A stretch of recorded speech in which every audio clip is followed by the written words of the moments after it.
쌍둥이 자매가 한 남자와 결혼을 했다고요? 네, 믿기지 않으시겠지만 사실입니다. 그리고 첫날 밤, 상상도 못할 끔찍한 비밀이 드러나기 시작했죠. 사계절 바람이 머무는 산기슭에 자리한 바람제 마을이라는 곳이 있습니다. 이 마을은 숲속을 하얗게 가로지르는 백년폭포와 향기로운 들꽃밭으로 유명했죠. 그곳에 그림처럼 아름다운 쌍둥이 자매, 서주은과 서주아가 살고 있었습니다. 자매는 대대로 화훼 농사를 짓는 집안에서 자랐습니다. 물질적으로는 가난했지만 감정적으로는 누구보다 풍요로웠죠. 어릴 때부터 하나의 영혼을 나눈 듯했던 두 사람은 절대 서로 떨어지지 않겠다고 맹세하곤 했습니다. 언니 주은은 다정하고 차분했으며 동생 주아는 활발하고 결단력이 있었죠. 달과 태양처럼 달랐지만 완벽한 조화를 이루었습니다. 평화롭기만 하던 산골 마을의 일상은 강민준이라는 남자가 나타나면서 흔들리기 시작했습니다. 그는 생태 리조트 사업에 투자하기 위해 도시에서 온 젊은 사업가였죠. 매력적인 외모, 날카로운 눈빛, 거부할 수 없는 자신감을 지닌 그에게 마을 사람들뿐만 아니라 두 자매 역시 마음을 빼앗겼습니다. 처음에는 그저 몇 번의 대화뿐이었지만 그 짧은 만남은 두 자매의 심장을 동시에 뒤흔들었습니다. 어느 날 밤, 주은은 동생에게 민준을 사랑한다고 고백했습니다. 놀랍게도 주아 역시 나도 그래라고 말했죠. 정적이 방 안을 가득 채웠고 이윽고 주은이 입을 열었습니다. 우리가 함께 자라고 모든 어려움을 같이 이겨냈는데 왜 사랑 때문에 우리가 갈라져야 해? 한 남자와 함께 결혼하자는 미친 생각이 불쑥 튀어나왔지만 누구도 거부하지 않았습니다. 서로 다투는 대신 그들은 진실한 마음으로 이 상황을 마주하기로 결심했습니다. 함께 사랑하고 함께 결혼하며 영원히 함께하자는 맹세를 지키기로 한 것입니다. 그들이 민준에게 이 제안을 했을 때 그는 경악했지만 두 여자의 확고한 눈빛 앞에서 그의 마음은 이내 부드러워졌습니다. 그리고 그는 한 가지 조건을 걸고 받아들였습니다. 우리 셋이 함께 산다면 누구도 질투해서는 안 돼.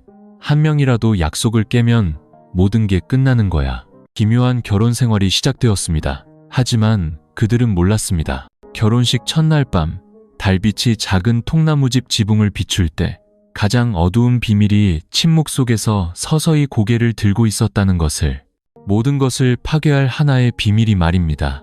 주은과 주아의 결혼식은 바람제 마을 역사상 전례 없는 사건이었습니다.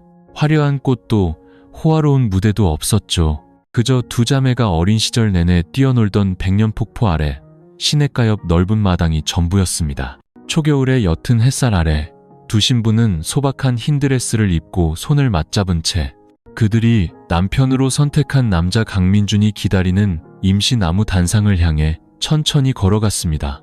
마을 사람들은 자신의 눈을 믿을 수 없었습니다. 그들은 수군거렸고 절반은 분노하고 절반은 호기심에 가득 차 있었죠. 몇몇은 중간에 자리를 떴고 다른 이들은 그저 신기한 구경거리로 여겨 남아 있었습니다.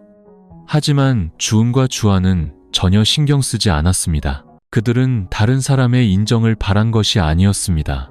오직 자신들의 마음에 거짓이 없기를 바랐을 뿐이죠. 민준은 평범한 검은 정장 차림으로 설레는 신랑이라기보다는 고위험 투자를 앞둔 사업가처럼 보였습니다. 그의 눈에는 긴장감이 역력했죠. 주은은 그걸 눈치챘지만 묻지 않았습니다. 아마도 너무나 이례적인 결혼식 때문일 거라고 단순하게 생각했죠. 예식은 어색한 침묵 속에서 끝났습니다. 축포 소리도 축가도 울려 퍼지지 않았습니다. 오직 산비탈을 스치는 바람 소리와 높은 폭포에서 떨어지는 물소리뿐이었죠. 세 사람은 민준이 그들의 특별한 결혼 생활을 위해 숨 옆에 새로 지은 통나무집으로 돌아왔습니다. 그날 밤 집안은 환하게 불이 켜져 있었습니다. 거실에는 소박한 저녁 식사가 차려져 있었죠. 주아는 밝게 웃으며 언니와 민준에게 음식을 덜어주었고 주은은 약간 떨리는 손으로 조용히 술을 따랐습니다. 민준은 대부분 침묵을 지켰고 그의 시선은 이따금 이제는 누구도 정의할 수 없는 방식으로 그의 아내가 된 두 여자를 스쳐 지나갔습니다. 잠자리를 정할 시간이 되자 세 사람은 순간 망설였습니다. 누구도 먼저 말을 꺼내지 못했죠. 그때 주아가 어색함을 깨며 웃었습니다. 오늘은 언니가 오빠랑 자. 난 옆방으로 갈게. 내일은 바꾸고. 마치 시장에 갈 순번을 정하는 것처럼 가벼운 목소리였습니다. 주우는 순간 굳었고 민준의 눈에도 놀라움이 스쳤지만 아무도 반대하지 않았습니다. 약속은 이미 맺어졌습니다. 질투하지 않고 비교하지 않기로. 주아는 옆방으로 들어가 문을 닫았습니다. 민준은 남아서 주은을 바라보았습니다. 주은은 그 눈빛을 형용할 수 없었습니다. 그 안에는 사랑도 열정도 아닌 무언가를 저울질하는 듯한 기묘한 감정이 담겨 있었죠. 작은 방 안, 따뜻한 노란 불빛이 낡은 나무 벽을 비췄습니다. 주은이 침대에 앉아 긴 머리를 부드럽게 쓸어 넘기자 민준이 다가와 그녀의 어깨에 손을 얹었습니다. 그 손길은 그녀가 상상했던 것과 달리 차가웠습니다. 괜찮아요? 주은이 떨리는 목소리로 물었습니다. 민준은 가볍게 고개를 끄덕였습니다. 그냥 우리가 옳은 일을 하는 건지 생각하고 있었어. 주은은 슬픈 눈빛으로 희미하게 웃었습니다. 그때 망설였다면 승낙하지 않았겠죠. 민준은 대답하지 않았습니다. 그는 일어나 발코니로 나가 담배에 불을 붙였습니다. 주은은 처음으로 깨달았습니다. 그들이 함께 사랑하기로 선택한 이 남자는 사실 하나의 수수께끼라는 것을. 그날 밤 그들은 아무 말 없이 나란히 누웠습니다. 닫힌 문 너머에서 무슨 일이 일어났는지 혹은 일어나지 않았는지 아무도 몰랐습니다. 다만 주은은 잠들지 못했습니다. 그녀는 두 사람 사이에 스며드는 차가운 냉기를 느꼈습니다. 종이 한 장처럼 얇지만 결코 찢을 수 없는 거리감이었습니다. 다음 날 아침, 주아는 평소처럼 아침을 준비했습니다. 여전히 쾌활하고 자연스러웠죠. 민준은 어젯밤에 대해 아무 말도 하지 않았습니다. 주은은 식어가는 죽 그릇을 멍하니 바라보며 침묵했습니다. 언니, 괜찮아? 설거지를 하며 주아가 조용히 물었습니다. 주은은 고개를 끄덕였지만 주아는 믿지 않았습니다. 그리고 그녀의 마음속에 이상한 감정이 싹트기 시작했습니다. 서주아는 언니처럼 예민한 사람은 아니었습니다. 하지만 그날 아침 언니 서주은이 툇마루에 조용히 앉아 식어버린 찻잔을 젓고 있는 모습을 보았을 때 그녀는 무언가 변했다는 것을 직감했습니다. 언니와 강민준의 첫날 밤은 아무도 말해주지 않았지만 주아마저도 느낄 수 있는 거리감을 남겼습니다. 세 사람이 함께 사는 통나무집의 분위기는 한때 비범한 사랑의 보금자리가 될 것이라 기대했던 것과 달리 점점 더 침묵에 잠겨갔습니다. 주아는 억지로 웃음을 터뜨리고 시시콜콜한 이야기를 꺼내며 어색함을 떨쳐내려 애썼습니다. 그녀는 모든 것이 처음부터 균형을 잃는 것을 원치 않았습니다. 함께 내린 결정이었기에 자신이 먼저 흔들릴 수는 없었습니다. 둘째 날 밤, 주아와 민준이 함께 있을 차례가 되었습니다. 주우는 스스로 옆방으로 물러나며 옅은 미소와 함께 잘 자라는 인사를 건넸습니다. 민준은 나무문 뒤로 사라지는 그녀의 뒷모습을 감정 없는 눈으로 바라보았습니다. 주아는 세 사람 사이에 스며드는 공허함을 채우려는 듯 그의 손을 잡고 방 안으로 부드럽게 이끌었습니다. 방은 어두워지고 침대 머리맡에 작은 등불만이 빛나고 있었습니다. 주아는 민준 옆에 앉아 그의 손등에 자신의 손을 얹었습니다. 어젯밤에 오빠랑 언니 괜찮았어? 그녀가 나지막이 물었습니다.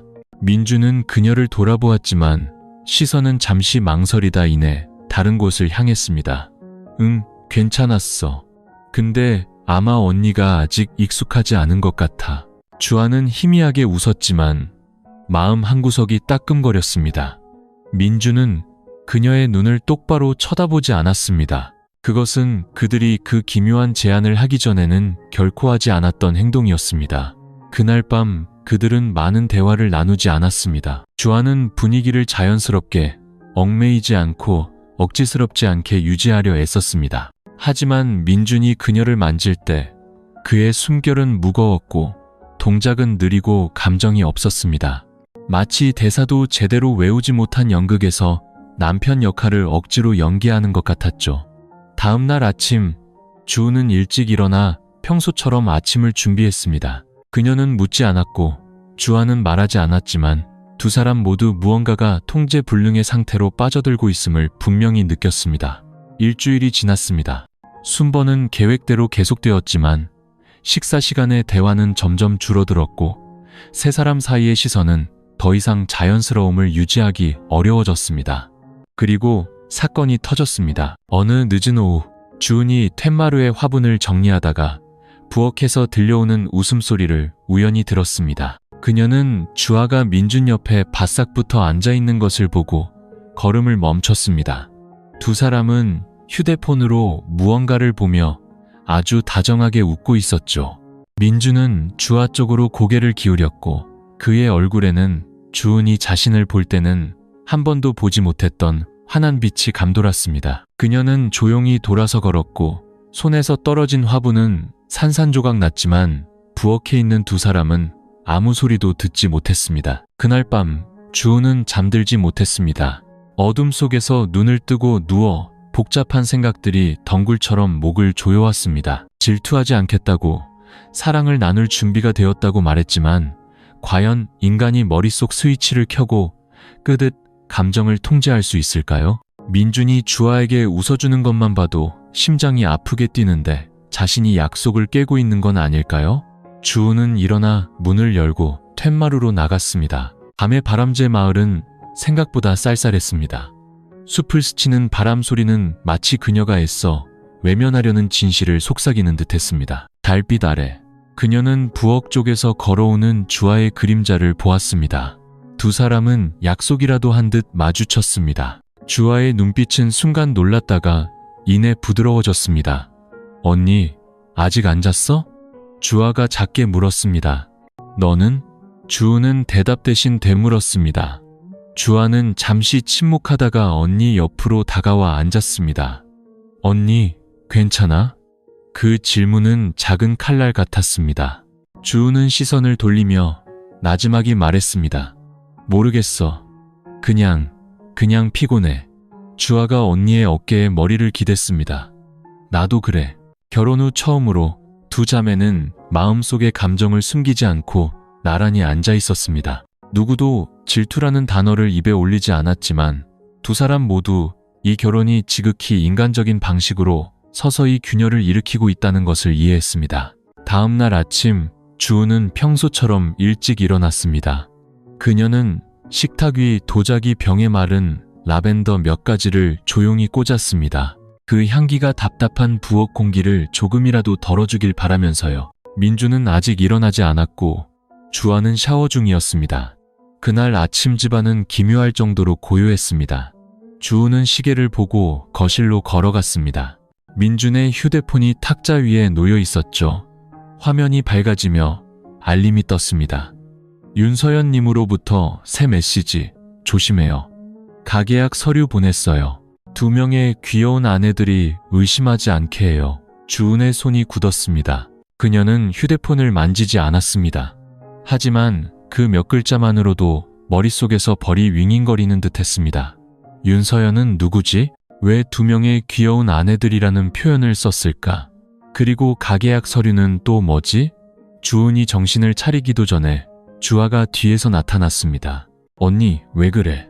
주아의 목소리가 갑자기 울려 퍼졌습니다. 주은은 깜짝 놀라 황급히 몸을 돌려 당황한 눈빛을 감추려 애썼습니다. 아니, 아무것도 아니야. 물이 끓기를 기다리고 있었어.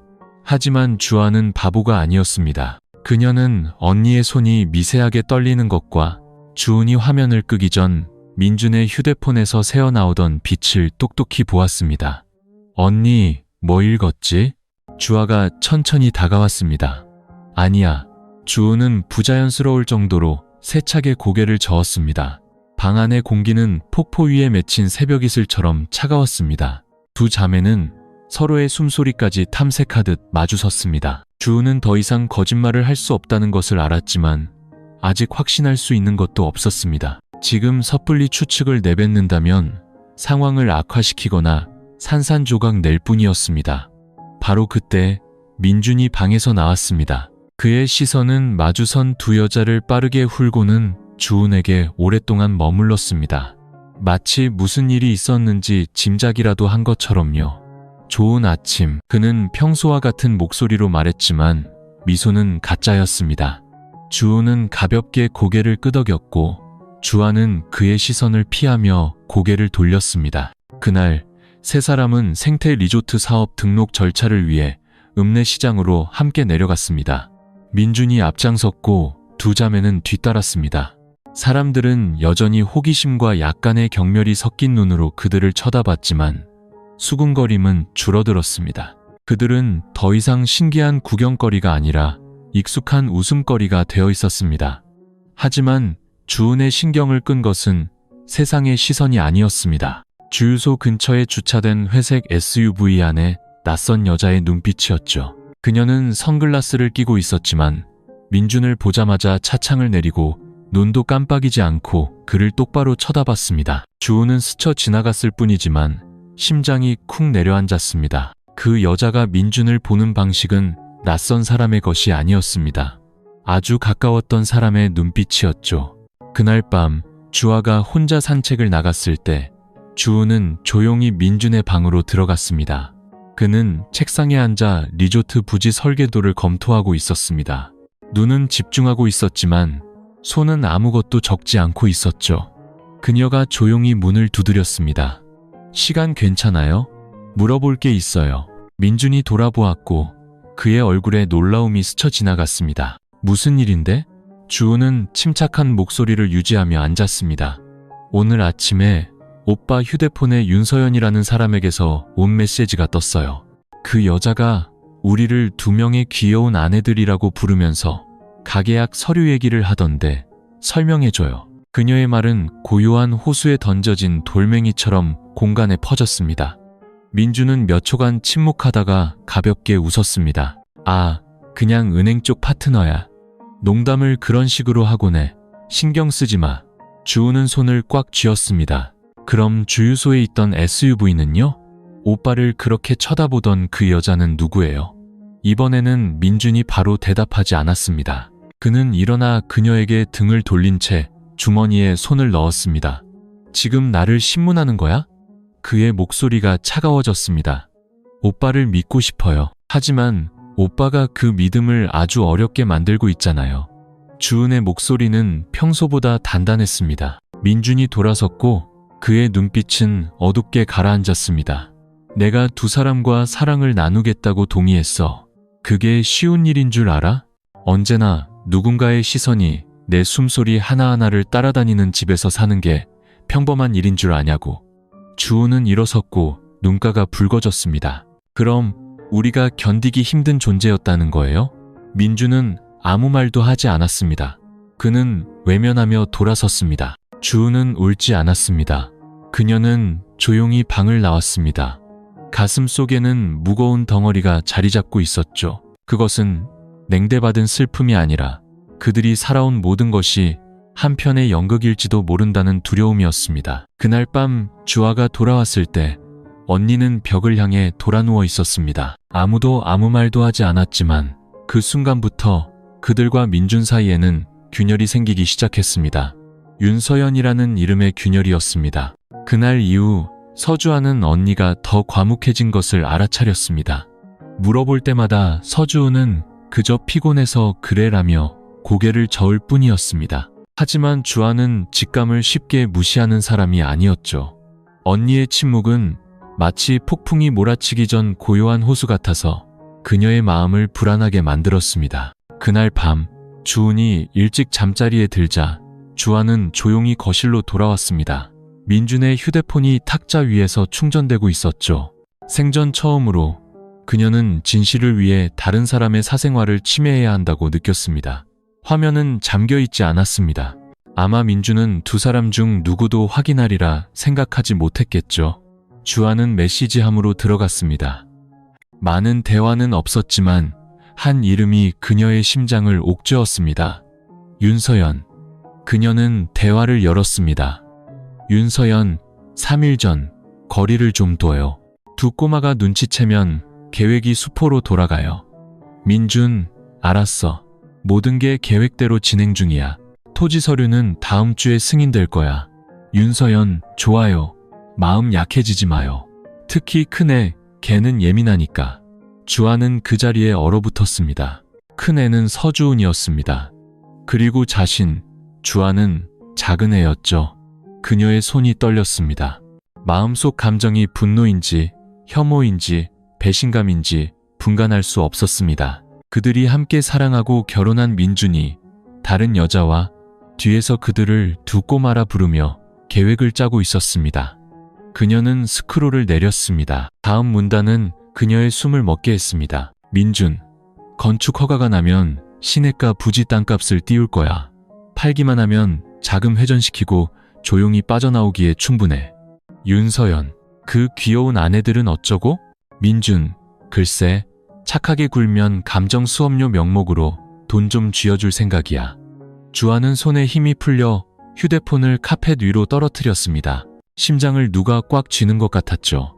달콤했던 말들, 다정했던 눈빛, 뒤에서 껴안으며 네가 내 최고의 행운이야 라고 속삭였던 모든 순간들이 사실은 그저 안심시키기 위한 도구, 연기, 가면이었던 것입니다.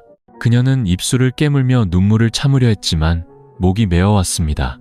민준의 모든 말이 이제는 조롱처럼 귓가에 울렸습니다. 그리고 윤서연, 그 여자는 대체 누구일까요? 옛 연인일까? 공범일까? 아니면 이 모든 계획의 배우일까요? 다음 날 아침, 주아는 아주 일찍 일어났습니다.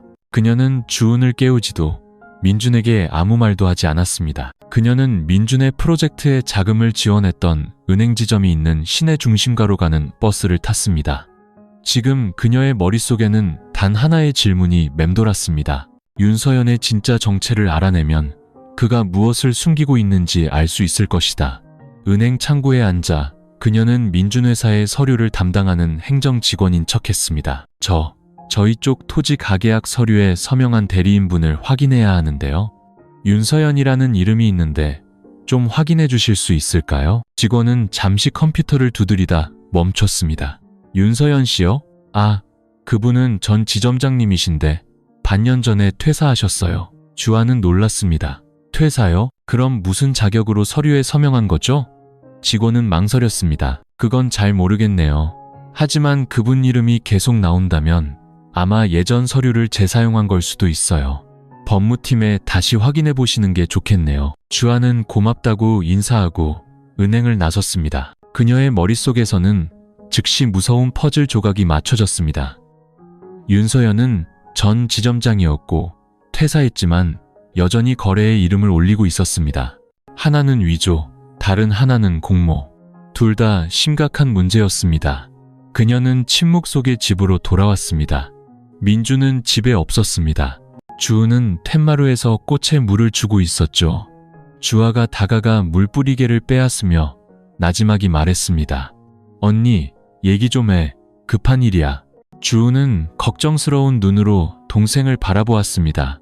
주아는 기다리지 않았습니다. 그녀는 언니를 방으로 끌고 들어가 문을 잠갔습니다. 민준이랑 윤서연이라는 여자 메시지를 읽었어. 주은이 굳었습니다. 뭐라고? 주아가 목소리를 낮췄습니다. 그들이 우리 자매를 이용하고 있어. 그 자식은 토지 서류만 손에 넣으면 도망칠 생각이야. 증거도 있어. 그럼 언니는? 주은은 잠시 침묵하다 고개를 끄덕였습니다. 나도 봤어. 하지만 확신이 없었고 네가 상처받을까봐 두려웠어. 주아는 비웃었습니다. 수년 만에 가장 고통스러운 미소였죠. 이제 진짜 상처받았네. 두 자매는 마주 앉았습니다. 그들의 시선은 처음으로 한 사람을 향했습니다. 더 이상 남편이 아닌 적을 향해서 주은은 동생의 손을 잡았습니다. 그놈이 계속하게 둘 순 없어. 하지만 그놈의 정체를 밝히기 전에 마음의 준비를 해야 해. 주아가 언니의 손을 꽉 쥐었고 그녀의 눈은 불타올랐습니다. 난 준비됐어. 그날 저녁 세 사람이 사는 통나무 집은 여느 때처럼 불이 밝았습니다. 하지만 결혼 후 처음으로 자매 서주은과 서주아는 더 이상 주저하거나 숨기는 기색 없이 마주 앉았습니다. 그들은 강민준의 가면을 벗기려면 감정이 끼어들게 해서는 안 된다는 것을 알았습니다. 이것은 더 이상 사랑이 아니었습니다. 진실과 거짓 사이의 마지막 전투였죠. 주은은 민준이 투자를 신청한 토지 관련 서류 뭉치를 천천히 테이블 위에 펼쳤습니다. 그녀는 예전에 그의 장부 정리를 돕고 기술 보고서 수정을 도와준 적이 있었습니다. 바로 그 경험 덕분에 그녀는 무심코 낯선 이름들과 불분명한 숫자들을 스쳐 지나갔던 것입니다. 그때는 별 생각 없이 민준을 사랑하고 믿었지만 이제 그녀는 다른 시각으로 그것들을 다시 보았습니다. 여기 봐. 주은이 한 투자기금의 가계약 제안서를 가리켰습니다. 대리인은 윤서연이었지만 연락처 주소에는 민준의 옛 전화번호가 적혀 있었죠. 주아는 미간을 찌푸렸습니다. 투자라는 명목으로 땅을 긁어모으기 위해 가상의 대리인을 만든 거야. 그뿐만이 아니야. 주은이 고개를 끄덕였습니다. 그놈은 몇몇 지역 공무원과의 관계를 이용해 백년폭포 지역의 땅값을 부풀렸어. 발각되기 전에 팔아치우면 수십억 원이 마을 사람들 손에서 사라지는 거야. 주아는 주먹을 꽉 쥐었습니다. 그놈이 조용히 빠져나가게 둘 순 없어. 두 자매는 잠시 침묵했습니다. 이윽고 주아가 고개를 들었고 그녀의 눈빛은 단호했습니다. 우리에겐 충분히 똑똑하고 확실하며 그가 발뺌할 수 없는 계획이 필요해. 주은은 한숨을 쉬었습니다. 내게 생각이 있어. 하지만 내 연기가 필요해. 주아가 고개를 들었습니다. 연기? 아무것도 모르는 척해. 계속 그와 친하게 지내. 필요하다면 네가 아직 그를 믿는다고 생각하게 만들어. 나는 몰래 더 추적하고 모든 서류를 촬영해 둘게. 그리고 적절한 때에 모든 걸 공개하는 거야. 주아는 잠시 멈칫했습니다.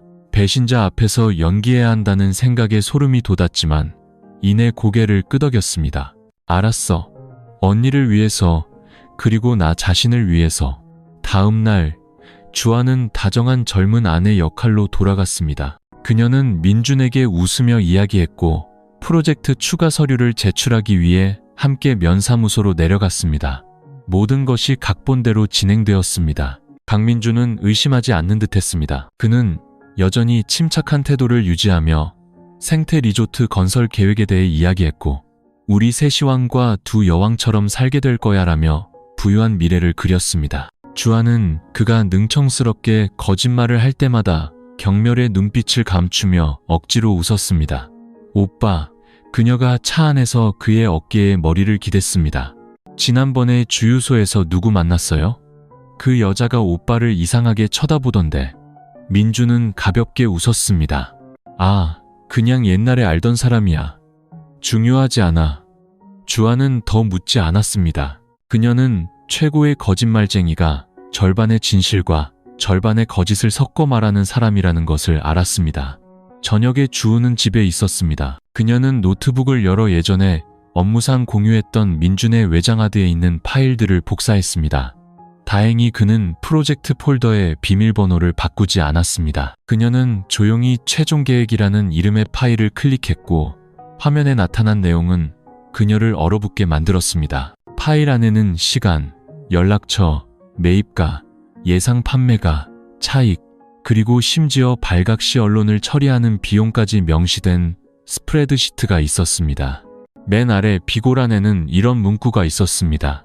서주아는 서주음보다 다루기 쉬움. 내부 안정을 위해 주아와의 친밀한 관계를 우선적으로 유지할 것. 주은이 재무 자료에 접근하지 못하게 할 것. 주은의 손이 멈췄습니다. 그는 마치 그들이 사기 작전의 자산인 것처럼 그들을 분류해 놓았습니다. 그녀는 모든 데이터를 저장하고 미리 만들어둔 보조 이메일 계정으로 전송했습니다. 흔적을 남기지 않기 위해 신중하게. 바로 그때 휴대폰이 울렸습니다. 주아의 메시지였습니다. 오늘 밤 그놈이 읍내에서 누구 만난대. 나 피곤하다고 핑계대고 안 갔어. 언니가 미행해줘. 주은은 한 글자로 답장했습니다. 그날 밤 주은은 재킷을 입고 모자를 쓴 채 아버지의 낡은 오토바이를 타고 민준의 차를 뒤쫓았습니다. 두 번의 갈림길을 지나 그는 그녀가 예전에 그 여자가 나오는 것을 보았던 호숫가 카페 앞에 멈춰섰습니다. 민준이 안으로 들어갔고 잠시 후 윤서연이 나타났습니다. 키가 크고 세련된 오피스룩을 입고 머리를 단정하게 묶은 그녀의 눈빛은 칼날처럼 날카로웠습니다. 그들은 마주 앉아 무언가 이야기했고 이윽고 민준이 그녀에게 큰 봉투를 건넸습니다. 윤서연은 재빨리 확인하고 고개를 끄덕였습니다. 주은은 멀리서 휴대폰을 들어 동영상을 촬영했습니다. 그녀는 심장이 분노 때문인지 두려움 때문인지 아니면 자신이 그 남자의 게임판 위에서 놀아났다는 고통 때문인지 알 수 없었습니다. 하지만 한 가지는 확실했습니다. 이 게임은 곧 뒤집힐 것이라는 것을. 그날 밤의 미행 이후 일주일 동안 서주은과 서주아는 필요한 모든 증거를 수집했습니다. 녹음 파일, 사진, 몰래 백업한 이메일, 내부 계획 파일, 그리고 민준과 윤서연이 봉투를 주고받는 동영상까지. 각각의 증거는 강민준의 도덕적인 가면을 꿰뚫기 위해 정확한 시점을 기다리는 비수와 같았습니다. 하지만 그들이 예상치 못한 것은 민준이 이상한 낌새를 눈치채기 시작했다는 점입니다. 그는 아무 말도 하지 않았고 노골적으로 떠보지도 않았습니다. 하지만 주은은 그가 전화를 받을 때 휴대폰을 들고 밖으로 나가고 메시지를 읽은 직후 바로 삭제하며 집에서 일하는 것을 줄이기 시작했다는 것을 알아차렸습니다. 주아 역시 완벽한 연기를 했지만 민준의 눈빛이 달라졌음을 분명히 느꼈습니다. 더 이상 다정하지도 믿음직스럽지도 않았습니다. 의심이 가득했죠. 어느 날 아침, 세 사람이 아침 식사를 하던 중 민준이 갑자기 고개를 들고 젓가락을 내려놓았습니다. 요즘 나한테 할 말 없어? 그 질문은 가득 찬 물잔에 던져진 돌멩이처럼 공간에 퍼졌습니다. 주은은 굳었고 주아는 언니를 쳐다보았습니다. 숨막히는 침묵이 길게 이어졌습니다. 주아가 분위기를 가볍게 하려는 듯 웃음을 터뜨렸습니다. 무슨 말이요? 무슨 일인데요? 민준은 눈도 떼지 않고 그녀를 똑바로 쳐다봤습니다. 모르겠어. 그냥 뭔가 변한 느낌이야. 주은은 죽 그릇으로 고개를 숙였고 심장이 쿵쾅거렸습니다. 그녀는 민준 같은 사람은 최소 50%의 답을 쥐고 있지 않으면 절대 질문하지 않는다는 것을 알았습니다. 그는 지금 떠보고 있었고 만약 그들이 실수를 저지른다면 그는 용서하지 않을 것입니다. 주아가 턱을 괴고 삐친 척했습니다. 아마 오빠가 너무 바빠서 예민해진 거겠죠. 우린 그대로인걸요. 민준은 더 이상 아무 말도 하지 않았지만 그의 가벼운 끄덕임은 두 자매를 소름 돋게 했습니다. 아침 식사는 교묘한 탐색전 속에서 끝났습니다. 박 이장님은 예전에 마을의 토지 사업을 승인했던 분입니다. 그는 원칙주의자였고 거짓을 싫어했으며 특히 성실하고 착하기로 소문난 주은의 가족을 아꼈습니다. 주은은 서류 뭉치와 사진, 그리고 민준이 땅을 모으고 값을 부풀려 자금을 빼돌리고 있다고 시인하는 녹음 파일까지 건넸습니다. 박 이장님은 분노로 몸을 떨었습니다. 요즘 젊은 것들은 정말 겁이 없군. 다들 쉽게 속아 넘어갈 줄 아나. 그는 주은의 눈을 똑바로 쳐다보았습니다. 이걸로 뭘 할 생각인가? 주은은 서류 가방을 꽉 쥐었고 그녀의 눈빛은 더 이상 초반처럼 흔들리지 않았습니다. 마을 사람들 앞에서 그놈의 정체를 밝히고 싶어요. 저희 가족뿐만 아니라 땅을 잃을 뻔한 모든 주민들을 위해서요. 그는 고개를 끄덕였습니다. 마음은 알겠지만 조심해야 해. 그런 종류의 인간들은 막다른 골목에 몰리면 무슨 짓을 할지 몰라. 주은은 소름이 돋았습니다. 그녀는 그 말을 이해했고 자신이 지금 줄타기를 하고 있다는 것을 알았습니다. 그날 저녁, 주아는 평소처럼 저녁 식사를 준비했습니다. 민준은 밖에 볼 일이 있다고 했습니다. 그녀는 초반처럼 그의 뺨에 가벼운 키스를 하며 그를 배웅했습니다. 하지만 문이 닫히자 그녀의 표정은 차갑게 굳었습니다. 그녀는 언니에게 돌아섰습니다. 내 생각에 그놈이 도망칠 계획을 세우고 있는 것 같아. 주은은 깜짝 놀랐습니다. 어떻게 알아? 주아가 작은 메모리 카드를 내밀었습니다.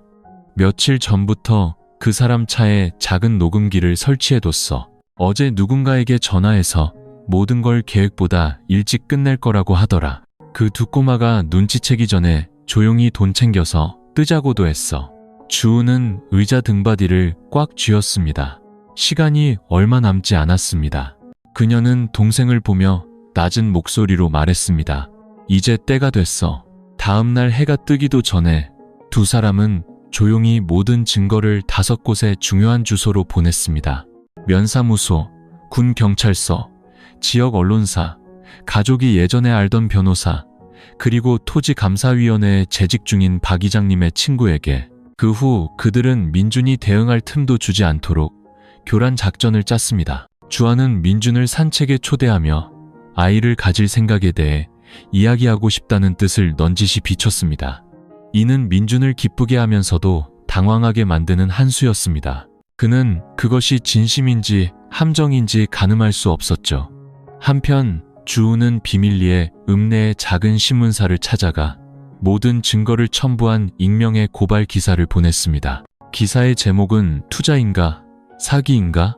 바람제 생태 리조트 뒤에 숨겨진 끔찍한 비밀이었습니다. 그 아래에는 민준과 윤서연의 사진, 위조된 문서, 내부 계획 스프레드시트, 채팅 내용, 그리고 착하게 굴면 두 귀여운 아내들에게 감정 수업료로 돈 좀 쥐어줄 생각이야 라는 그의 말까지 발췌되어 있었습니다. 다음날 이른 아침, 기사가 온라인 뉴스 게시판과 소셜미디어에 퍼지자 마을은 벌집을 쑤셔놓은 듯 발칵 뒤집혔습니다. 강민준은 집을 나서자마자 수십 개의 시선이 자신에게 쏠리는 것을 느꼈습니다. 어떤 사람은 욕을 했고 어떤 사람은 조용히 등을 돌렸으며 어떤 사람은 바로 이놈이다, 사기꾼 투자자 라는 제목으로 동영상을 찍고 있었습니다. 민준은 그 자리에 얼어붙었습니다.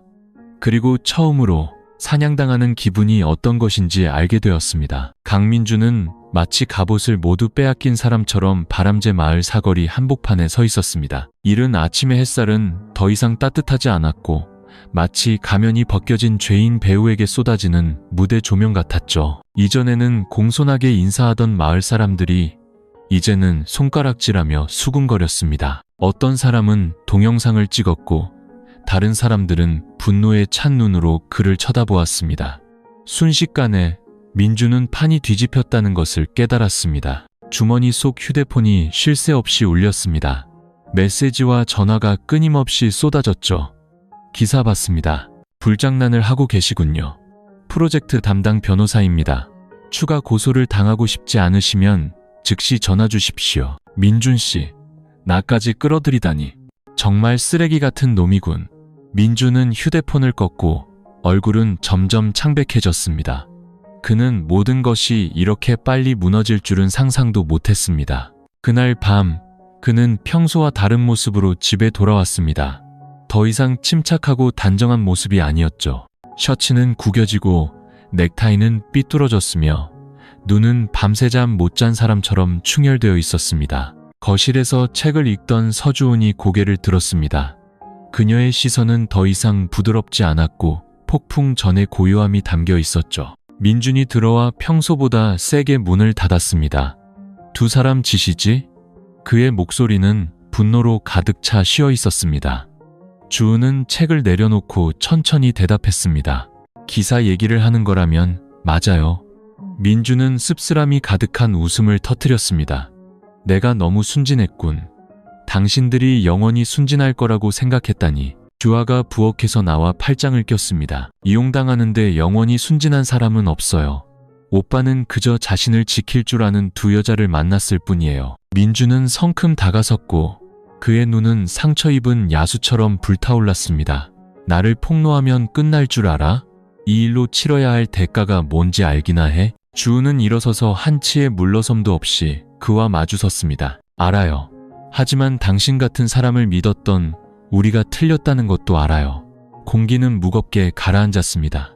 민준은 뒤로 물러서며 두 사람을 손가락으로 가리켰습니다. 당신들이 자초한 일이야. 원래는 뭐라도 좀 남겨주려 했는데 이제는 아무것도 없어. 주아가 싸늘하게 비웃었습니다. 우리가 당신한테서 뭔가를 바랄 거라고 생각해요? 당신이 간직해야 할 유일한 건 혹시라도 남아있다면 자존심뿐이에요. 민준은 몇 초간 얼어붙었다가 등을 돌려 문을 세게 닫고 나가버렸습니다. 모든 것이 끝난 것 같았지만 아니었습니다. 이틀 후 늦은 밤 서주아가 쓰레기를 버리러 골목으로 나갔을 때 그녀는 집 앞 골목길에 낯선 차 한 대가 주차되어 있는 것을 발견했습니다. 차에 불은 꺼져 있었지만 안에는 사람이 있었습니다. 그녀는 멈춰서 안을 들여다보려 했지만 얼굴이 잘 보이지 않았습니다. 다음 날 아침 서주은은 뒷문이 살짝 열려 있는 것을 발견했습니다. 어젯밤 분명히 그녀가 직접 잠갔는데도 말이죠. 없어진 것은 없었지만 그 흔적은 너무나 명백했습니다. 오후에는 문틈으로 쪽지 하나가 끼워져 있었습니다. 그 위에는 단 몇 글자만 휘갈겨져 있었죠. 입 조심해라. 목숨 걸 만한 일은 아니다. 주아는 떨리는 손으로 쪽지를 들었습니다. 경고야. 그녀가 나지막이 말했습니다. 주은은 미간을 찌푸리며 집안을 둘러보았습니다. 그들은 민준이 단순한 사기꾼이 아니라는 것을 알았습니다. 그는 막다른 길에 몰리면 무슨 짓이든 할 수 있는 대담한 사람이었습니다. 그날 밤 그들은 위협 쪽지를 들고 박 이장님을 찾아갔습니다. 그는 잠시 침묵하다가 말했습니다. 자네들이 옳은 일을 했네.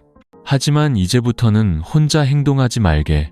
그놈들이 언제든 다시 돌아올 수 있어. 어쩌면 말로만 그치지 않을 수도 있지. 그 시각 마을의 다른 곳에서 민주는 윤서연과 함께 차 안에 앉아 있었습니다. 그의 얼굴에는 피로가 역력했고 머리는 헝클어졌으며 손은 떨리고 있었죠.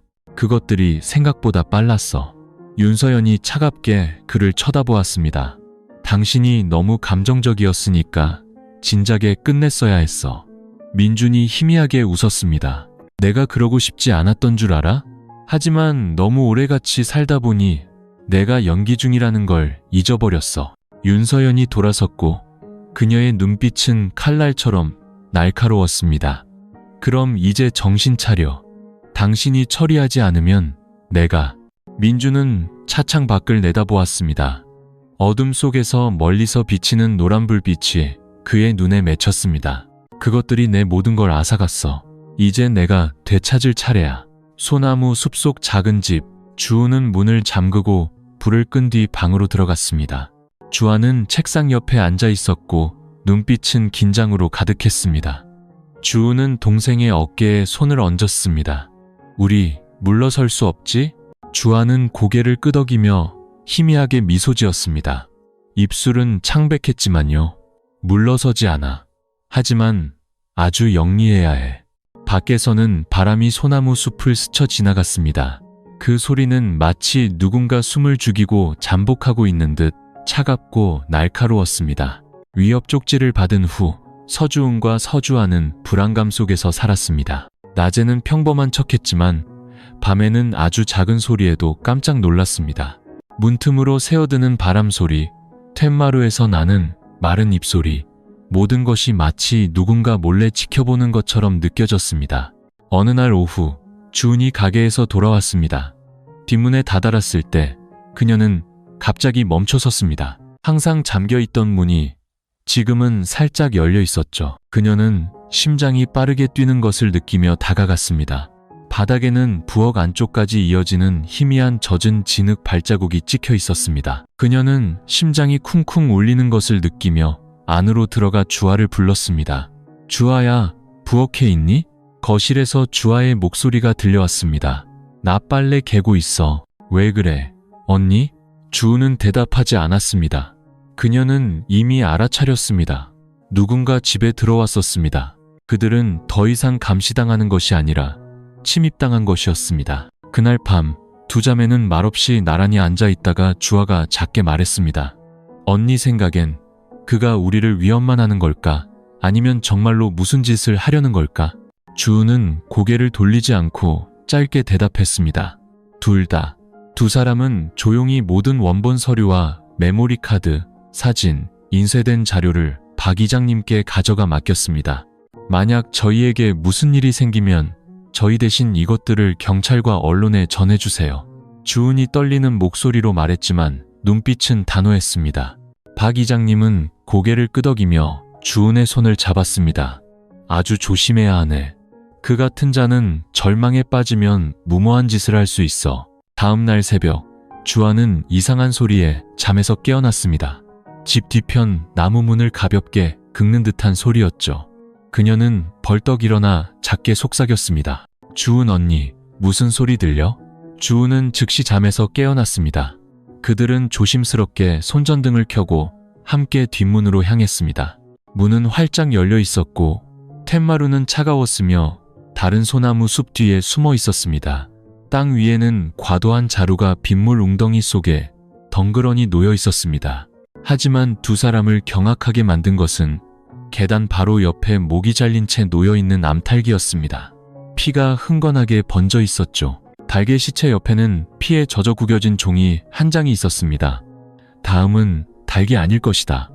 주아는 숨을 헐떡였습니다. 주우는 즉시 동생을 끌어안고 낮지만 단호한 목소리로 속삭였습니다. 그놈은 우리가 두려워하길 원해.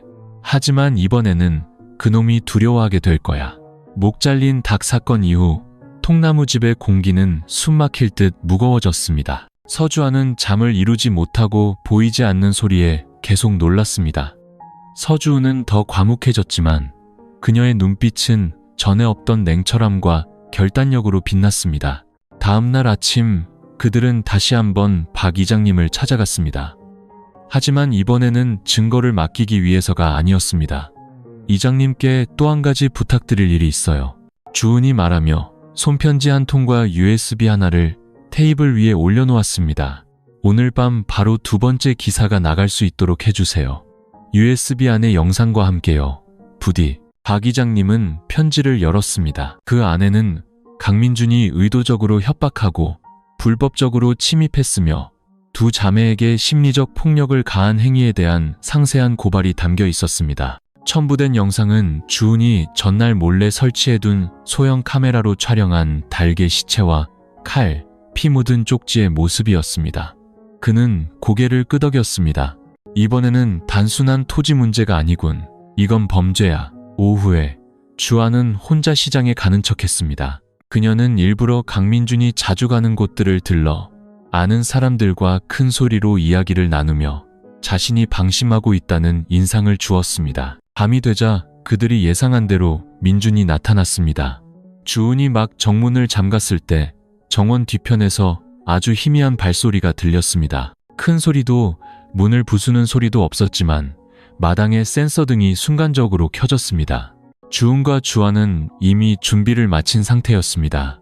그들은 방에 앉아 녹음기를 켜두었죠. 몇 분간 소리가 계속된 후 주아가 갑자기 큰 소리로 외쳤습니다. 언니, 밖에 누가 있어. 주은이 먼저 뛰쳐나가 정원의 모든 조명을 켰습니다. 정원은 환하게 밝아졌고 그곳에는 강민준이 쇠 파이프를 든 채 바나나 나무 뒤에 숨어 있다가 미처 빠져나오지 못하고 얼어붙어 있었습니다. 5초간 아무도 아무 말도 하지 않았습니다. 이윽고 주아가 휴대폰을 들어 올렸습니다. 제 발로 들어오실래요? 아니면 경찰이 올 때까지 기다리실래요?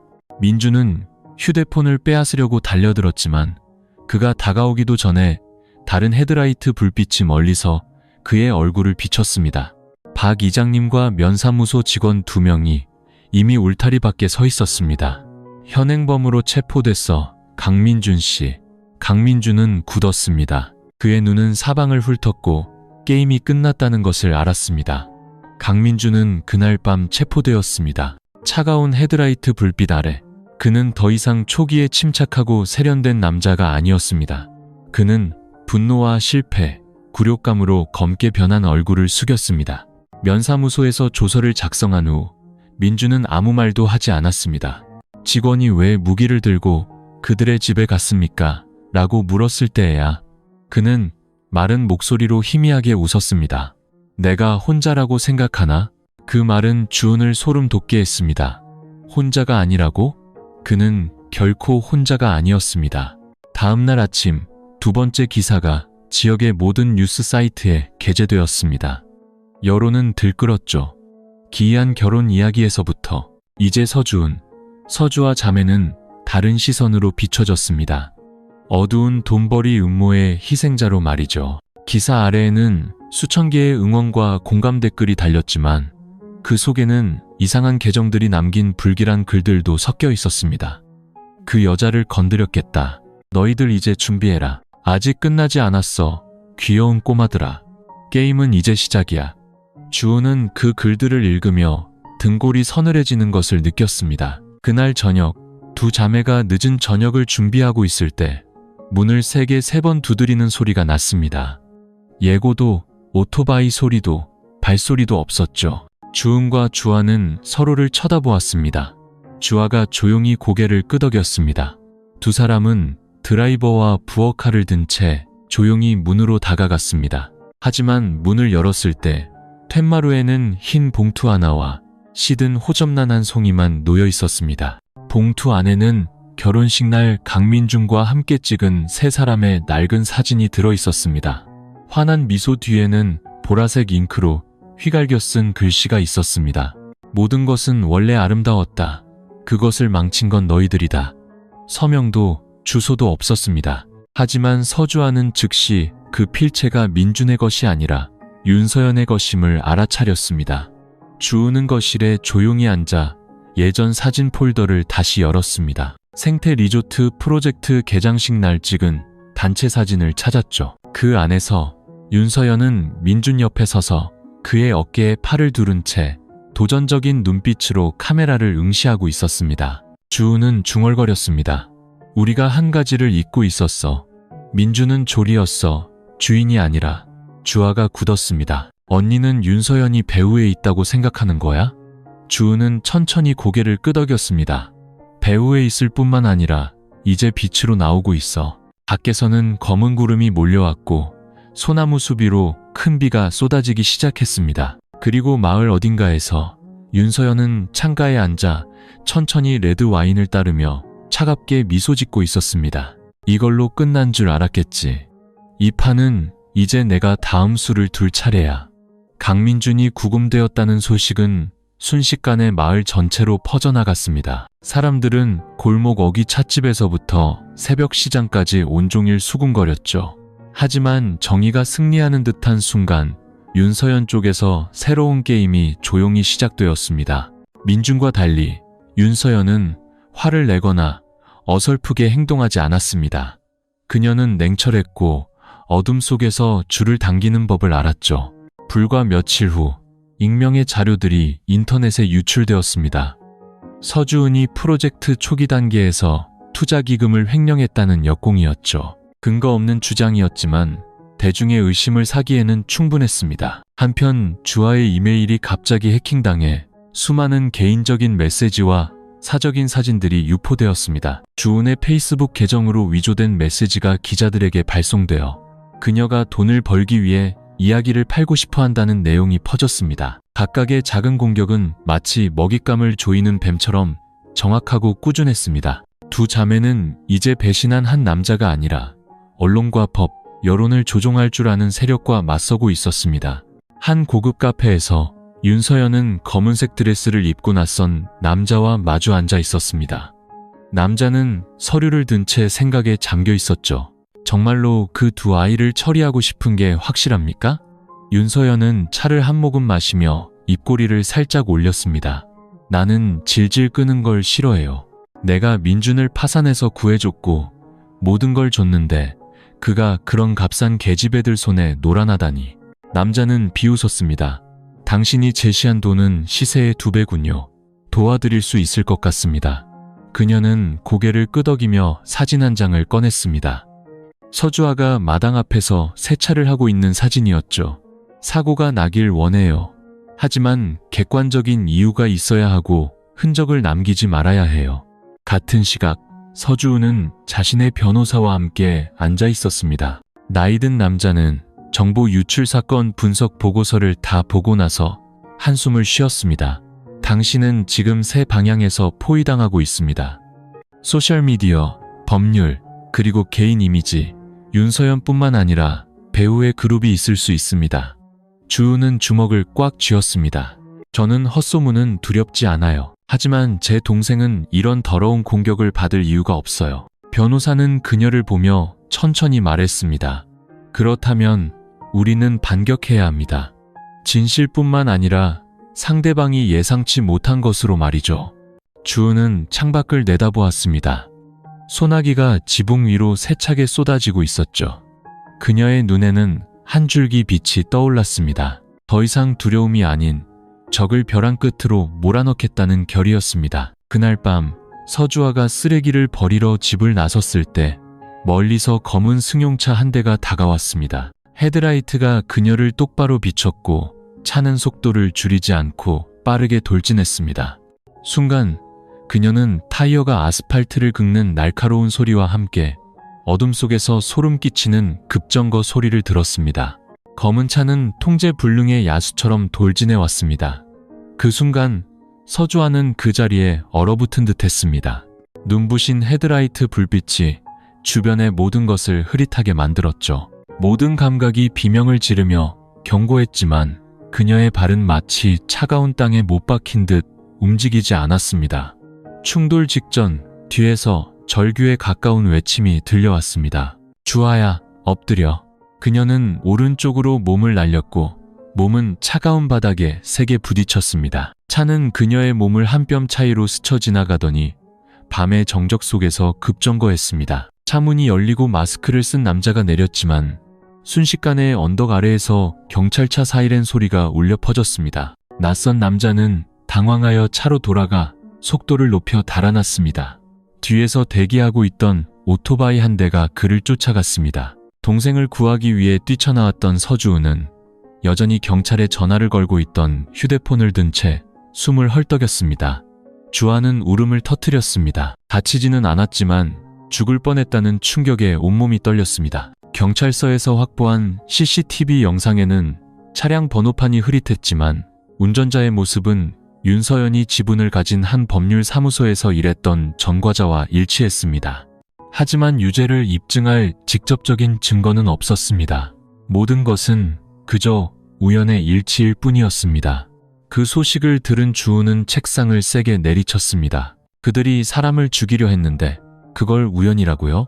한 형사가 그녀를 동정 어린 눈으로 보며 나지막이 말했습니다. 서주은 씨, 이건 더 이상 민사사건이 아닙니다.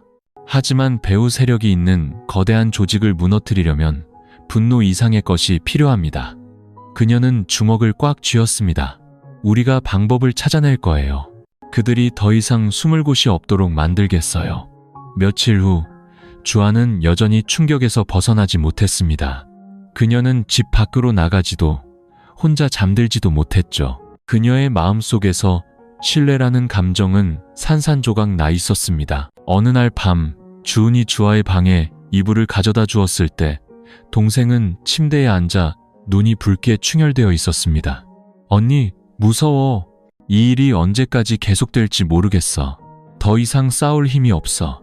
주은은 동생을 꽉 껴안고 맹세처럼 속삭였습니다. 내가 널 어디에도 보내지 않을 거야. 하지만 이번에는 내가 주도할 거야.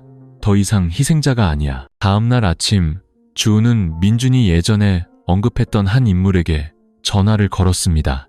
바로 윤서연의 그룹 비리를 조사하다가 협박소송을 당했던 김진우 기자였죠. 김 기자님, 제 목숨과 맞바꿀 수도 있는 이야기가 있습니다. 하지만 예전처럼 용감해지셔야 해요. 수화기 너머의 남자는 몇 초간 침묵하다가 대답했습니다. 주소 보내주세요. 오늘 오후에 바로 가겠습니다. 게임의 판도는 바뀌었고 이번에는 주은이 판 위에 말을 놓는 사람이었습니다. 그날 오후 김진우 기자는 낡은 재킷과 흙먼지 묻은 신발에 소박한 차림으로 바람제 마을에 도착했습니다. 하지만 그의 눈빛은 수많은 언론의 폭풍을 마주해온 사람처럼 날카롭고 단단했습니다. 그는 두 자매가 기다리는 통나무집으로 들어섰습니다. 소개도 인사도 필요 없었죠. 손에 뭘 쥐고 있습니까? 그가 단도직입적으로 물었습니다. 주은은 그에게 조심스럽게 묶인 서류 뭉치를 건넸습니다. 그 안에는 윤서연의 회사와 바람제 마을 토지 프로젝트 간의 불투명한 거래 사진, 생태투자기금 횡령 증거, 그리고 특히 윤서연이 두 자매 문제를 깨끗하게 처리하라고 지시하는 녹음 파일이 담겨 있었습니다. 김진우는 저녁 노을 아래에서 한 장 한 장 넘기며 생각에 잠겼습니다. 이 정도면 그녀뿐만 아니라 그 배우의 권력까지 날려버릴 수 있겠군요. 주아는 숨을 죽였습니다. 그럼 우리에게 기회가 있는 건가요? 진우는 고개를 끄덕였고 그의 눈에는 결단력이 빛났습니다. 기회일 뿐만 아니라 바로 지금이 그 시점입니다.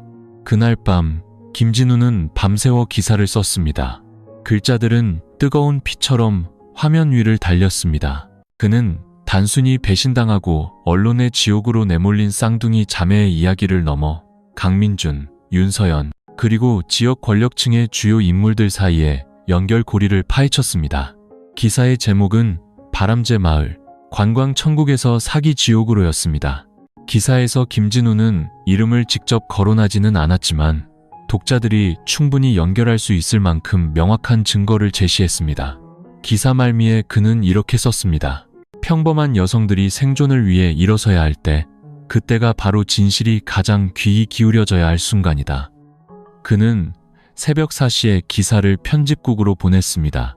아침 6시, 기사는 한대영 신문의 탐사보도 섹션 메인 페이지에 게재되었습니다. 1시간 후 기사는 무서운 속도로 퍼져나갔습니다. 페이스북, 틱톡, 각종 커뮤니티에서 모두가 일제히 의문을 제기했습니다. 윤서연의 배우는 누구인가? 어떤 그룹이 바람제 마을 주민들을 땅 사냥꾼의 소나기로 밀어넣고 있는가? 그 쌍둥이 자매는 대체 누구길래 거대한 세력에 맞서는가? 아침 9시 주은의 전화는 쉴 새 없이 울렸습니다. 바람제 마을 주민들이 집 앞으로 모여들기 시작했습니다. 더 이상 의심이 아닌 공감과 연대의 마음이었죠.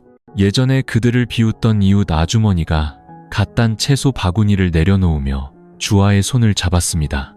아가씨, 정말 용감하구먼. 내가 틀렸어. 자매가 미친 게 아니라 영웅이었어. 주아는 목이 메어 아무 말도 할 수 없었습니다. 하지만 같은 시각 도시의 한 고층 빌딩에서 윤서연은 주주회의에 앉아 있었습니다. 한 비서가 창백한 얼굴로 달려와 김진우의 기사가 뜬 휴대폰을 건넸습니다. 이사님, 기사가 터졌습니다. 윤서연은 휴대폰을 받아 몇 줄 훑어 읽었고 손에 든 커피잔이 미세하게 떨렸습니다. 그녀는 뒤틀린 미소를 지었지만 눈은 붉게 타올랐습니다. 시작됐군. 좋아. 어디 누가 더 오래 버티는지 한번 보자고. 바로 그날 오후 여론이 채 가라앉기도 전에 도 법원에 고소장이 접수되었습니다. 고소인은 풍가그룹 대표이사 윤서연. 내용은 명예훼손, 허위사실 유포로 인한 기업 및 개인의 심각한 피해였습니다. 사람들을 더 놀라게 한 것은 처리 속도였습니다. 하루 만에 서주은, 서주아 자매는 피고인 자격으로 공식 소환장을 받았습니다. 변호사 사무실에서 서주아는 종이를 읽으며 얼어붙었습니다. 언니, 이게 어떻게 된 거야? 피해자는 우리잖아. 주우는 입술을 깨물었고 눈가가 붉어졌습니다. 윤서연은 우리가 틀렸다는 걸 증명할 필요가 없어. 그저 대중을 혼란스럽게 만들면 돼. 모든 게 불분명할 때 우리를 법정 싸움으로 끌어들이는 게 숨통을 조이는 가장 좋은 방법이니까. 첫 재판에서 윤서연의 변호사는 3명의 팀으로 나타나 깔끔한 옷차림과 날카로운 논리로 직접적인 증거 부족, 주관적인 추측, 개인 및 회사명의 훼손 등을 계속 지적했습니다. 반면 김진우의 변호사는 낡은 배낭을 맨 채 혼자였지만 그의 말 한마디는 단단했습니다. 피고인들은 단지 자신들이 겪은 일을 말했을 뿐입니다. 증거가 절대적이지는 않지만 원고 측이 주장하는 것처럼 결백하지 않다는 것을 보여주기에는 충분합니다. 재판부는 양측의 예비 결론이 나올 때까지 언론을 통한 공개적인 반박을 중단하라고 요구했습니다. 이는 김진우에게 큰 타격이었고 막 반향을 일으켰던 기사는 48시간 만에 시스템에서 강제로 내려져야 했습니다. 집으로 돌아온 주우는 말없이 앉아 있었습니다. 그들은 다시 희생자의 굴레로 끌려 들어가기에는 너무 먼 길을 왔습니다. 그녀는 마치 문어와 싸우는 기분이었습니다. 다리 하나를 자르면 세계가 새로 돋아나는 그 절망의 순간 예상치 못한 일이 일어났습니다. 강민준의 옛 비서에게서 전화가 걸려온 것이죠. 남자는 전화기 너머에서 떨리는 목소리로 말했습니다. 주은 씨, 저는 어느 편에도 서고 싶지 않습니다. 하지만 제가 가진 이것이 두 분께 도움이 될지도 모릅니다. 주은은 숨을 죽였습니다. 그게 뭔데요? 민준 씨가 윤서연 씨에게 넘긴 토지 양도 계약서 사본입니다. 공증도 없이 몰래 한 거지만 이게 사실이라면 민준 씨가 권력을 얻기 위해 그녀에게 영혼을 판 셈이죠. 바로 그날 밤 주은과 김진우는 80km를 달려 인접지역의 한 길가 휴게소에서 그 남자를 만났습니다. 그의 손에는 낡은 서류 가방과 USB 하나가 들려 있었습니다. 여기 계약서와 함께 민준과 윤서연이 협상하는 녹음 파일이 있습니다. 세상에 공개하고 싶으면 하세요. 하지만 제 신분은 보호해주세요. 저는 그저 월급쟁이일 뿐입니다. 주은은 그것을 받아들고 깊이 고개를 숙였습니다.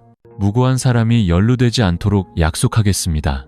그녀의 눈이 다시 불타올랐습니다. 그날 밤 그들은 잠들지 않았습니다. 그들은 반소장을 작성했고 이번에는 기사가 아닌 살아있는 증거와 서명, 그리고 부정할 수 없는 진실이 담긴 역고소장이었습니다. 윤서연이 국경 출입국 관리소 앞에서 체포되었다는 소식은도 전체를 뒤흔들었습니다.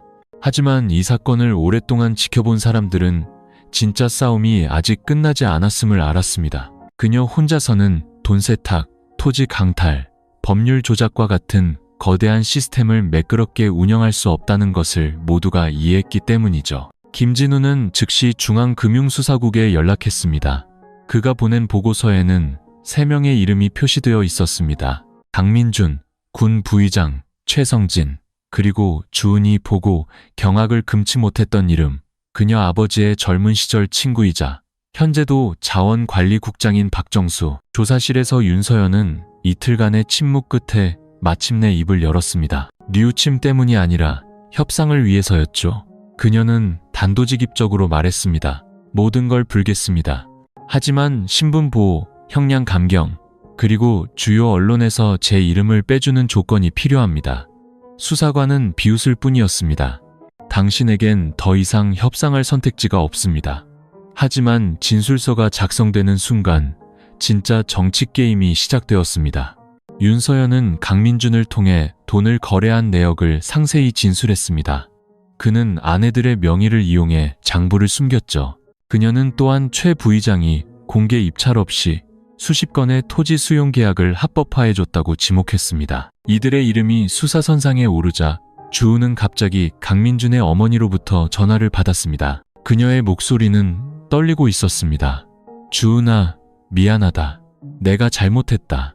내 아들이 잘못한 건 알지만 이렇게 많은 사람을 끌어들일 줄은 몰랐어. 네가 조금이라도 정이 남아있다면 부디 걔한테 살 길 하나만 열어다오. 주은은 휴대폰을 꽉 쥐었습니다. 그녀는 얼마나 많이 민준을 변호하려 애썼던가. 하지만 오늘 그의 어머니마저 그를 포기했습니다. 그녀는 작별 인사처럼 나지막이 대답했습니다. 어머님, 더는 그럴 수가 없어요. 윤서연과 강민준의 첫 공판일이 다음 달 10일로 공표되었습니다. 전국의 여론이 바람제 마을로 쏠렸습니다. 주민들은 주은 자매를 응원하는 현수막을 내걸었고 학생들은 주아에게 편지를 보내 용기에 대한 교훈으로 그녀의 정의로운 여정을 이야기해달라고 부탁했습니다. 한 법률 토론회에서 김진우는 명예 게스트로 초청받았습니다. 그는 단 한 문장만 말했습니다. 진리는 메마른 서류에 있는 것이 아닙니다. 짓밟히면서도 어둠 속에서 소리치려 애쓰는 가장 약한 목소리 속에 있습니다. 그 말은 소셜미디어에서 수만 번 공유되며 사회적 약자를 위한 정의 회복 캠페인의 상징이 되어도 전체로 퍼져나갔습니다. 어느 조용한 오후, 주은과 주아는 부모님의 난초밭이었던 예터에 섰습니다. 잡초가 무릎 높이까지 자랐지만 그들은 버려두는 대신 한 뼘 한 뼘 땅을 다시 일구고 새로운 난대와 덩굴 지지대를 세우고 있었습니다. 주아가 희미하게 웃었습니다. 이 모든 일이 끝나면 이 장소를 떠나고 싶을 줄만 알았는데 지금은 그 어느 때보다 더 애착이가. 주은은 동생의 손을 꽉 쥐었습니다. 이번에는 우리가 견디기 위해서가 아니라 진정으로 깨끗하고 올바른 방식으로 처음부터 다시 세우기 위해 남는 거니까. 도 지방법원은 사람들로 가득 찼습니다. 방청석은 복도까지 길게 이어졌고 언론사 카메라들은 이른 아침부터 자리를 잡았습니다. 촬영은 제한되었지만 모두가 오늘 재판이 바람제 마을의 역사에 기록될 것임을 알고 있었습니다. 피고인석에는 윤서연이 먼저 나타났습니다. 그녀는 더 이상 화려한 오피스룩이 아닌 옅은 회색의 수의를 입고 있었습니다. 얼굴은 눈에 띄게 수척해졌지만 눈빛은 여전히 얼음장 같았죠. 곧이어 강민준이 나타났습니다. 그는 색이 바랜 검은 정장을 입고 머리는 헝클어져 있었습니다. 하지만 모두를 술렁이게 한 것은 주은과 주아 역시 주요 증인으로 출석했다는 사실이었습니다. 재판장은 위조된 토지 양도 서류부터 유령 회사 설립, 그리고 북산마을 프로젝트를 통한 예산 횡령에 이르기까지 모든 수사 기록을 공표하며 신문을 시작했습니다. 방청석 아래의 주민들은 끊임없이 수군거렸습니다. 저럴 줄 누가 알았겠어. 제 장인, 장모 땅까지 빼앗을 줄이야. 주아가 먼저 증인석에 섰습니다. 그녀의 목소리는 명확하고 단호했습니다. 저는 강민준 씨를 남편으로서 사랑하고 믿었습니다. 하지만 그 사랑이 일련의 범죄를 합법화하는 데 이용될 줄은 몰랐습니다. 그가 직접 제게 명확한 설명 없이 위임장에 서명하라고 했습니다. 민준의 변호사가 반박했습니다. 그것은 혼인관계에서의 합의였을 뿐 강요는 없었습니다. 하지만 주아는 즉시 응수했습니다. 그것이 진짜 결혼이었다면 왜 우리가 이혼 서류에 서명하던 날 그는 제가 모든 재산권을 자발적으로 기부한다는 내용의 거짓 진술서를 내밀었을까요? 진짜 부부가 상업 거래처럼 행동하지는 않죠. 법정은 조용해졌습니다. 다음으로 주은이 증인석에 섰습니다. 그녀는 부모님과 지방정부 사이의 계약서가 위조되었음을 증명하는 서류 뭉치를 제출했습니다. 서명 필체가 일치하지 않았고 서명 날짜는 아버지가 병원에 입원해 있던 시기였습니다. 이때 재판장이 강민준을 향해 물었습니다. 두 증인의 반소 내용이 사실임을 인정합니까? 강민준은 한참 동안 침묵하다 고개를 숙였습니다. 그는 긍정도 부정도 하지 않고 그저 이렇게 말했습니다. 제가 모든 것을 통제할 수 없었습니다. 제가 잘못했습니다. 그가 그 게임에 발을 들여놓은 순간부터 윤서연은 즉시 반박했습니다. 저를 먼저 찾아온 건 그 사람이었어요. 저는 단지 그의 부자가 되고 싶다는 꿈을 현실로 만들어준 사람일 뿐입니다. 제가 조종자였다면 그는 스스로 재물이 된 거죠. 웅성거림이 일었지만 검사는 미소를 지으며 증거물로 봉인된 USB에서 파일을 꺼냈습니다. 재판부께서는 작년 11월 15일 녹음된 파일을 들어주시기 바랍니다. 윤서연 피고인이 증인에게 고소를 취하하지 않으면 음성이 울려 퍼졌습니다. 네가 한 번만 더 입을 열면 너랑 네 집구석 전부 다 살아남지 못하게 만들어주겠어. 목소리는 너무나 명확해서 부인할 수 없었습니다. 재판 첫날이 끝나자 분위기는 무겁게 가라앉았습니다. 강민준은 넋이 나간 얼굴로 호송되어 나갔습니다. 윤서연은 격렬하게 항의했지만 조용히 끌려나갔습니다. 밖에서는 주은과 주아가 나오자 주민들이 박수를 쳤습니다. 한 말은 할머니가 주은의 손을 잡고 목이 메어 말했습니다. 아가씨, 우리 마을 사람들의 한을 풀어줬구먼. 내 아들이 저것들 때문에 밭도 잃고 땅도 잃었어. 이제야 편히 눈을 감을 수 있겠네. 주은은 그저 고개를 숙일 뿐이었습니다. 그녀의 눈에서는 슬픔이 아닌 안도감의 눈물이 흘렀습니다. 마침내 정의의 대가는 더 이상 멀리 있는 것이 아니었습니다. 재판 3일째, 바람제 마을 모든 주민들의 시선은 한때 생사여탈권을 쥐었던 자들의 운명이 정의에 의해 결정될 숨막히는 법정으로 향했습니다. 재판장이 판결 선고를 시작하자 정적 속에서 서류 넘기는 소리가 선명하게 울렸습니다. 윤서연의 가쁜 숨소리마저 들릴 정도였죠. 첫 번째 판결문이 낭독되었습니다.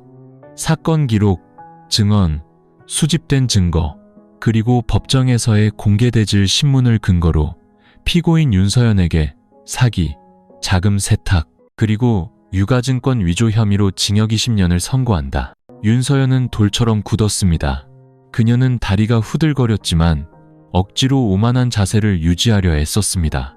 하지만 그녀의 눈빛에서는 처음으로 명백한 공포가 드러났습니다.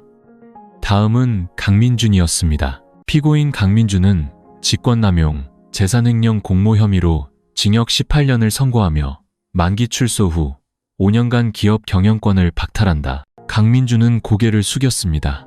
그의 얼굴에는 더 이상 저항의 기색 없이 텅 빈 표정만이 남아 있었습니다. 주아는 고개를 돌려 주은의 손을 꽉 쥐었습니다. 눈빛에는 아픔이 가득했습니다. 어쨌든 그는 진심이었던 시절을 함께 보냈던 사람이었습니다. 하지만 결국 탐욕이 그를 낯선 사람으로 만들어버렸습니다. 판결 직후 일련의 공직자들에 대한 수사가 확대되었습니다. 최성진 군 부의장은 구속되었고 박정수도 자원관리국장은 조기 퇴직 신청서를 제출했으나 직무유기 혐의로 조사를 받게 되었습니다. 이 소식은 신문 일면을 장식했습니다. 도청은 바람제 마을의 지난 5년간의 모든 토지 프로젝트에 대한 전면 재조사를 지시했습니다. 대대적인 감사의 물결이 일어났습니다. 하지만 그 충격의 중심에서 훨씬 작은 곳에서는 주은과 주아 자매가 조용히 옛 땅을 다시 일구기 시작했습니다. 황무지가 되었던 부모님의 땅이 다시 살아나고 있었죠.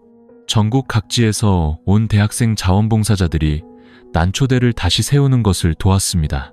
마을 아이들은 깨끗한 생태 모델에 따라 채소를 키우고 닭을 기르는 법을 배웠습니다. 주아는 가난한 아이들이 매일 오후 무료로 글을 배울 수 있는 작은 야외 교실을 만들었습니다. 주은은 지역 법률 상담가로 초빙되어 주민들이 과거처럼 법적 함정에 빠지지 않도록 토지 사용권에 대해 가르쳤습니다. 어느 날 아랫마을의 한 가난한 소년이 수줍게 주은의 손을 잡고 물었습니다. 선생님, 저도 나중에 선생님 같은 사람이 될 수 있을까요? 주은은 소년의 머리를 쓰다듬으며 미소 지었습니다. 네가 옳은 것을 두려워하지 않는다면 너는 이미 많은 어른들보다 훨씬 용감한 사람이란다. 뜻밖의 좋은 소식이 들려왔습니다. 한 국제 법률 보호단체가 압력과 위협에도 불구하고 수년간 복잡한 사건에서 끈질기게 정의를 추구한 공로로 서주은과 서주아에게 불굴의 시민상을 수여하기로 결정한 것입니다. 그날 밤 마을 사람들은 마을 회관마당에서 작은 축제를 열었습니다. 화려한 술이나 폭죽 대신 소박한 떡과 차, 그리고 따뜻한 노란 등불만이 있었습니다. 주민들은 두 자매를 둘러싸고 웃고 울었습니다. 고맙습니다. 우리를 대신해 용감해줘서, 포기하지 않아줘서. 주우는 사람들 한가운데 서서 눈가는 촉촉했지만 입가에는 만족스러운 미소가 번졌습니다. 평생 영웅인 사람은 없어요. 하지만 우리가 옳은 것에 등을 돌리지 않는 순간 우리는 다른 사람들의 마음속에서 이미 영웅인 거예요. 그 역사적인 재판으로부터 3년 후 바람제 마을은 이제 달라졌습니다. 토지 분쟁으로 황폐해졌던 길은 이제 평평하게 포장되었고 양옆에는 코스모스가 가득 피어났습니다. 북산 마을 프로젝트는 완전히 취소되고 무료 교실과 법률 상담, 그리고 바람제의 정의 이야기 자료 사진이 전시된 커뮤니티 센터로 바뀌었습니다. 주민들은 여전히 옛 사건을 이야기했지만 그들의 목소리에는 더 이상 원망이 아닌 자부심이 가득했습니다. 그 두 자매 덕분에 우리 마을이 오늘날 이렇게 된 거야. 주는 이제 여러 지역에서 초빙하는 지역 법률 상담가가 되었습니다. 대형 로펌의 제안도 있었지만 그녀는 모두 거절하고 자신이 거의 명예를 잃을 뻔했던 이곳에 남기로 했습니다. 주아는 푸른 언덕이라는 이름으로 고지대 아이들을 위한 생활기술 및 예술교육센터를 열었습니다. 부활의 열망을 상징하는 이름이었죠.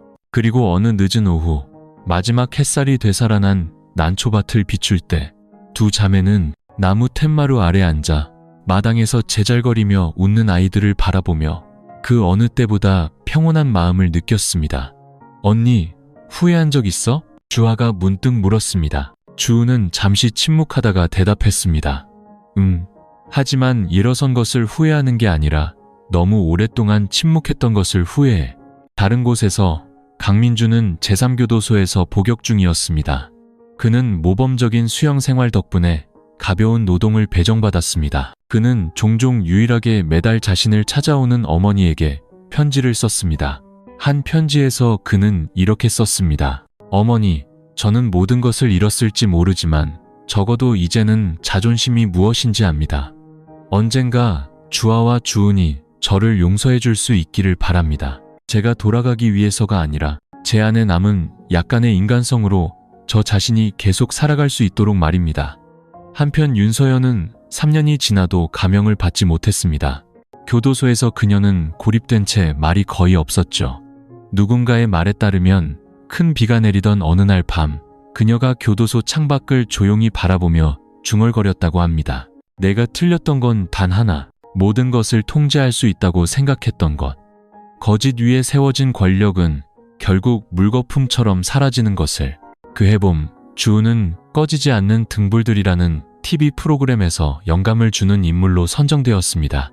진행자가 궁지에 몰렸음에도 불구하고 어떻게 신념을 지킬 수 있었습니까? 라고 물었을 때 그녀는 미소 지으며 천천히 말했습니다. 저는 정의가 법원이나 서류에 있는 것이 아니라 각자의 선택에 있다고 믿기 때문입니다. 침묵하거나 일어서거나 박수 소리가 스튜디오 전체에 울려 퍼졌습니다. 많은 사람들이 눈물을 닦았습니다. 그날 밤 바람제 마을의 작은 통나무집에서 두 자매는 여느 때처럼 녹차한 주전자를 우려내며 나란히 앉아 있었습니다. 마당 밖은 바람 한 점 없이 고요했고 오직 둥근 보름달만이 낡은 기와지붕 위에 걸려 활짝 핀 난초밭을 비추고 있었습니다. 우리 이제 모든 걸 다 지나온 거지, 언니?